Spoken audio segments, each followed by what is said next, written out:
Sun temple कहते हैं। Marton जो है वो संस्कृत में सूर्य को कहते हैं। अपने इंडिया में 3 एंशिएंट टेम्पल है। फर्स्ट है ये जिसे 724 एडी में बनाया गया था, जो कि 8th सेंचुरी का है। सेकंड है कोणार्क में, जो उड़ीसा में है। थर्ड है मोढेरा, गुजरात में। इस टेम्पल को राजा ललितादित्य मुक्तापेड़ा ने बनवाया था, जो कि कारकोटा डायनास्टी के किंग थे। उन्होंने इस मंदिर को सूर्य भगवान के लिए डेडिकेट किया था। और ये जो मेन गेट है जहां से मंदिर की एंट्री होती है, जैसी मंदिर की एंट्री होती है पहली नजर पड़ती है राइट साइड नीचे बनी 3 मूर्तियों पे। जो नीचे की ओर 3 मूर्तियां गंगा, यमुना और सरस्वती की बनी हुई है। ठीक है सर। और ये 3 मूर्तियां उस टाइम एक पवित्र रिवर माना जाता था। इसमें ये होता था कि मंदिर में एंटर होने से पहले पवित्र करके मेन मंदिर की ओर आते हैं। आने से पहले सामने हमें एक स्टोन मिलती है जिसमें पूरा ऊपर से एक सनफ्लावर का शेप दिया गया है। This one. बैक साइड में देखेंगे हम सूर्य भगवान के हाथ में भी कैसा को सनफ्लावर कहते हैं। और जो मेन टेम्पल है, मेन टेम्पल का जो ऊपर वाला टॉप है वो उस टाइम ऐसे ट्रायंगल शेप में बना हुआ था। और टेम्पल का जो ईस्ट साइड है वो टेम्पल के बैक साइड की ओर है, और टेम्पल का वेस्ट साइड इस साइड है। जैसे ही सुबह सूर्य चढ़ता है, सूर्य की जो पहली किरण है टेम्पल के उस होल से अंदर आती है जो यहाँ से उल्टा यू शेप में दिखता है। और सूर्य की किरणें जैसी ही मेन मंदिर में पहुंच जाती है सर, वहां से जो उल्टा यू शेप में दिख रहा है वो सूर्य की किरणें जैसी ही मेन मंदिर में पहुंच, तो वहां पे सूर्य भगवान की मूर्ति हुआ करती थी। और उस मूर्ति के ऊपर बहुत बड़ा एक मुकुट बना हुआ था, क्राउन बना। उस मुकुट पे जैसी ही सूर्य की किरणें पड़ती थी, वो सारी सूर्य की किरणें रिफ्लेक्ट होके सामने वाले डोर से इस कुंड तक पहुंच जाती है। अच्छा। और इस कुंड के साथ पत्थरों से 2 चैनल जो बनाई गई थी, इन चैनलों के जरिए इस कुंड तक पानी आ जाता है। यहाँ का जो पूरा पानी है वो एक्चुअली शेषनाग से जान के लाए थे, जहां से अमरनाथ यात्रा होती है। और शेषनाग के नीचे से एक रिवर आता है जिसको पहलगाम साइड से लेदर रिवर के नाम से जाना जाता है। उसी रिवर से एक कैनाल लाई गई थी इस टेम्पल के लिए, जिसको इसी टेम्पल का नाम दिया गया था मार्टन कैनाल। मार्टन कैनाल से मंदिर के लिए पूजा या हवन के लिए जब पानी छोड़ा जाता था, पानी के साथ 30 किलोमीटर दूर से लेके यहाँ तक जितना भी कूड़ा कचरा आता था वो 1400 साल पुराने फिल्ट्रेशन प्लांट में पहले फिल्टर होता था। कहाँ पर? ये जो बड़ी सी है, ये फिल्ट्रेशन चैनल के साथ जो छोटा सा कुंड बना हुआ है वहां पे सर। अच्छा। वहां पे पूरा पानी फिल्टर होने के बाद इन चैनलों के जरिए आके 2 साइड से कुंड में जमा होता था। वो छोटा सा तो जमा होने के बाद जैसे ही कुंड में ओवरफ्लो होता था, वो इस आउटलाइन से पूरे विलेज को सप्लाई होता था। बाकी पानी जिस पर दिन भर सूर्य की किरणें पड़ती थी, तो वो पानी पवित्र होता था। पवित्र होने के बाद शाम के टाइम जब कभी सूर्य ग्रहण होता था, ठीक है सर, सूर्य अस्त होने के बाद यहाँ पे बहुत बड़ा एक यज्ञ किया जाता था। उस पवित्र पानी के अंदर जिसपे सूर्य की किरणें पड़ती थी, उस पवित्र पानी के अंदर शाम के टाइम जब सूर्य ग्रहण होता था कुछ पवित्र चीजें मिलाई जाती थी। यहाँ का फेमस केसर, दूध, बहुत सारी और भी पवित्र चीजें मिलाकर बाद में पूरा दूध शिवलिंग के ऊपर चढ़ाया जाता था और बहुत बड़ा एक यज्ञ होता था। शिवलिंग यहाँ पे हुआ करती थी। अभी जैसे मंदिर का काम स्टार्ट हो गया है तो इस शिवलिंग को कुछ टाइम के लिए लेफ्ट साइड में मूव किया गया है, जो आपको 1400 साल पुरानी शिवलिंग की भी दर्शन कराते हैं। और पूरे मंदिर के राउंड में जो कॉलम्स बने हुए हैं, ये बड़े वाले जो में बीच में एक कॉलम दिख रहे हैं, मंदिर के 3 साइड 3 कॉलम, राइट, लेफ्ट और बैक साइड में, इनके अंदर 3 शिवलिंग हुआ करती थी। बाकी स्मॉल कॉलम्स पूरे मंदिर के राउंड में 84 कॉलम्स बने हुए हैं। इनको हिंदुइज्म में 84 की योनियां भी कहा जाता है। और 1400 साल पहले सूर्य चढ़ने से सूर्य डूबने तक हर एक कॉलम में स्टेप बाय स्टेप सूर्य की लाइट पहुंच जाती थी। तो ये उस टाइम सन डायल का भी काम दिया करता था। मंदिर के राइट लेफ्ट साइड 2 कॉलम बने हुए, ये 2 छोटे टेम्पल थे जिनके अंदर 2 साइड सूर्य भगवान की मूर्ति हुआ करती थी। और सूर्य चढ़ने से पहले इन आगे वाले 2 हवन कुंडों पे सूर्य की पूजा होती थी। सूर्य डूबने के बाद सेम बैक साइड में ऐसे हवन कुंड बने हुए जिन पे सूर्य डूबने तक पूजा होती थी। और सूर्य जैसे ही चढ़ता था पहली किरण मेन मंदिर में पहुंच जाती थी। सूर्य डूबने तक पूरी सूर्य की किरणें सूर्य भगवान की मूर्ति के नीचे तक आ जाती थी।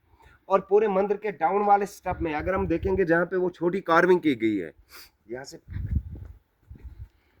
और पूरे टेम्पल को उस टाइम विदाउट सीमेंट बनाया गया है, कोई सीमेंट का यूज नहीं हो रहा है। अच्छा। उस टाइम था भी नहीं सीमेंट, तो पहले हर बेस वाले स्टोन में से एक होल बना लेते थे, सेकंड स्टोन में से एक लॉक, जो आपस में इंटरलॉकिंग सिस्टम का काम देता था, जैसे कि अभी राम मंदिर बन रहा है।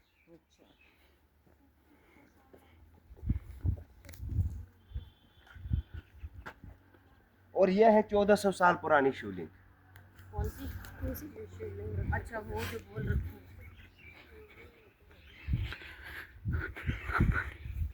1400 years old शिवलिंग 1400 1400 ईयर ओल्ड।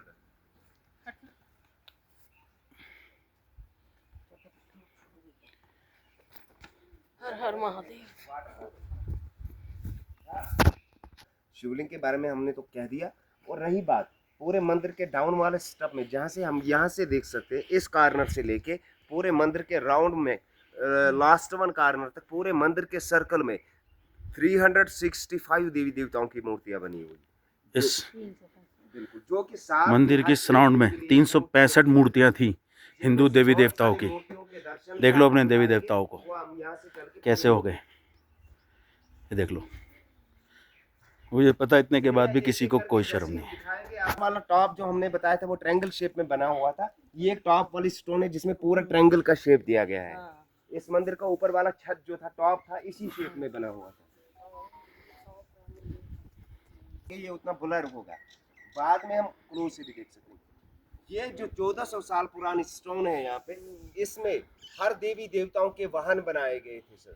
वाहन जो व्हीकल होते हैं देवी, जिसमें फर्स्ट में एक लाइन बना हुआ है, दिख रहा है, सेकंड में एक एलिफेंट है, थर्ड में क्रोकोडाइल मगरमच्छ जो गंगा जमुना रिवर का वाहन होता है। जी। लास्ट में गोवर्धन जो माउंटेन को 2 उंगलियों पे लियो, कृष्ण जी।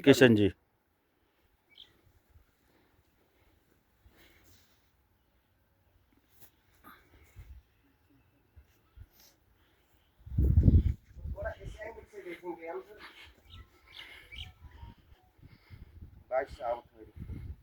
और हम यहाँ पे देख सकते हैं सर, थोड़ा इस एंगल से।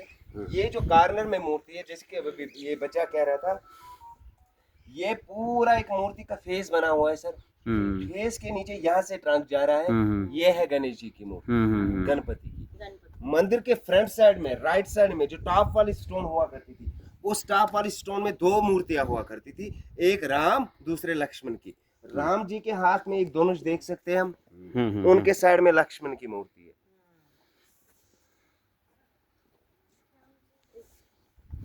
तो तुम्हारे मिल जाने से हिस्ट्री मिली। और यहाँ पे हम देख सकते हैं सर, ये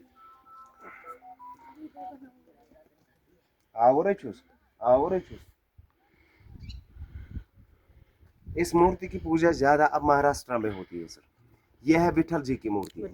विठल जी खाली हमें मार्टन सन टेम्पल में बैठे हुए पोजीशन में मिलेंगे।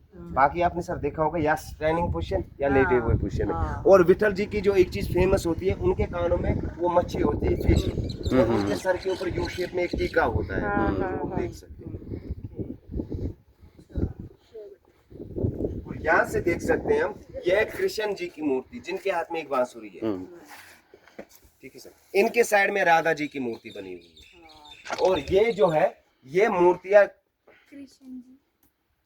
ये मूर्ति राइट और लेफ्ट साइड में 2 देवियां बनी हुई है, जो सूर्य भगवान की 2 देवियां हैं। सेंटर में उनका अपना एक रथ बना हुआ है, जिसे घोड़ा कहते हैं। रथ के ऊपर हमेशा सूर्य भगवान की मूर्ति मिलती है। और इनके गले में ऊपर से जो नाग बना हुआ है, यह है शंकर भगवान की मूर्ति, शिव जी की। बिल्कुल मैम। और यह है जो थर्ड वन है, यह है कुबेर जी, जो धन के बादशाह होते हैं। कुबेर जी का जो पेट होता है, बाकी मूर्ति के समान थोड़ा सा बड़ा रहता है। और उनके हाथ में एक लक्ष्मी जी का वाहन रहता है, जिसे आउल कहते हैं, वो जो उनके हाथ में, ये पूरा आपको बैठा वहां पे।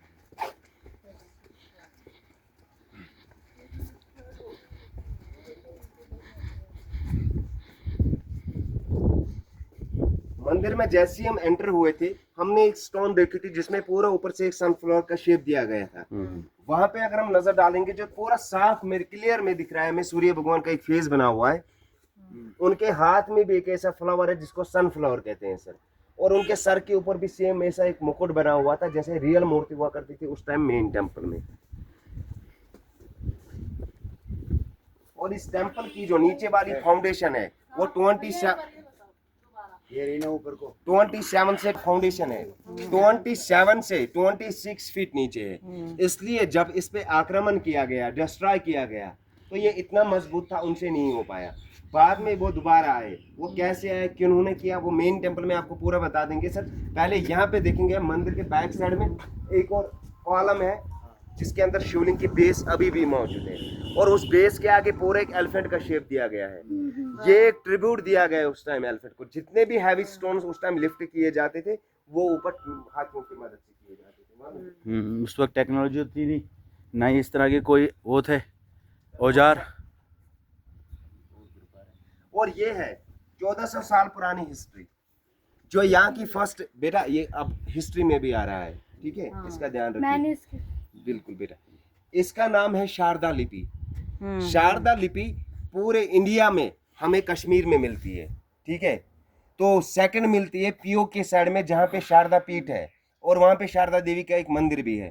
थर्ड है अफगानिस्तान में, जो राजा ललितादित्य थे उनका राज्य यहाँ से लेके बांग्लादेश से लेके अफगानिस्तान तक था। उस टाइम पूरा इंडिया एक ही साथ था, ये बाद में डिवाइड हुआ। वो जो हमारा एक टेम्पल वहाँ पे है उसको कुछ टाइम पहले ही म्यूजियम में कन्वर्ट किया गया है, वहाँ पे भी हमें शारदा लिपि देखने को मिली।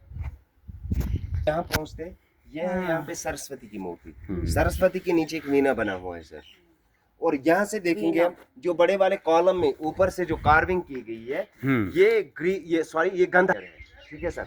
और यहाँ पे दो आर्किटेक्चर का यूज हुआ था, एक गंधारा, दूसरा ग्रीक आर्किटेक्चर में ये ट्रायंगल शेप हमें फेमस मिलेगी, क्योंकि ये प्रोटेक्ट करता था मूर्तियों को वेदरिंग से, तो इसलिए ये ऐसे रूप बनाया जाता।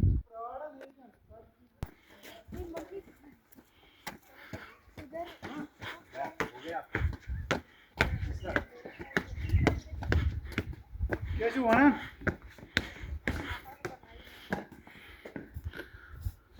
आवा करलास नाही शिशूस.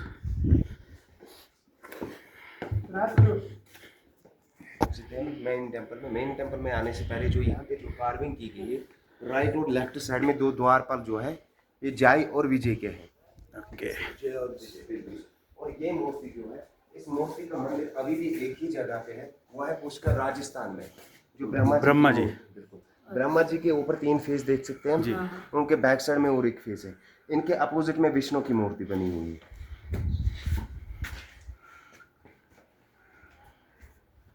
थोड़ा सा आगे जाके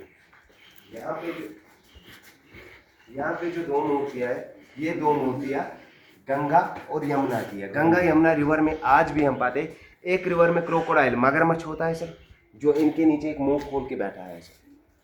इनके नीचे एक कछुआ आप जानते हैं सर, इनके कुछ लेग्स और पेट दिख रहा है। इनमें पवित्र होके मेन मंदिर की ओर आते थे। ये मूर्ति किसकी? गंगा और यमुना, बिल्कुल सर। तो इनमें पवित्र होके हम मेन मंदिर की ओर आते थे। मेन मंदिर में आने से पहले 7 घोड़ों का रथ हुआ करता था। रथ के ऊपर सूर्य भगवान की मूर्ति का जो फेस था वो फ्रंट साइड की तरफ था, उनका बैक ईस्ट डायरेक्शन में था। उस होल से सुबह सूर्य की किरणें उस मुकुट पे जैसी ही पड़ती थी, वो रिफ्लेक्ट होकर सामने वाले कोण तक जाती थी। और बाद में सबसे बड़ी बात, जब जैसे कि अगर आप रियल हिस्ट्री पढ़ोगे सर, तो लगभग मैक्सिमम कोई बताता नहीं है। मुगल जब आए थे यहाँ पे 1400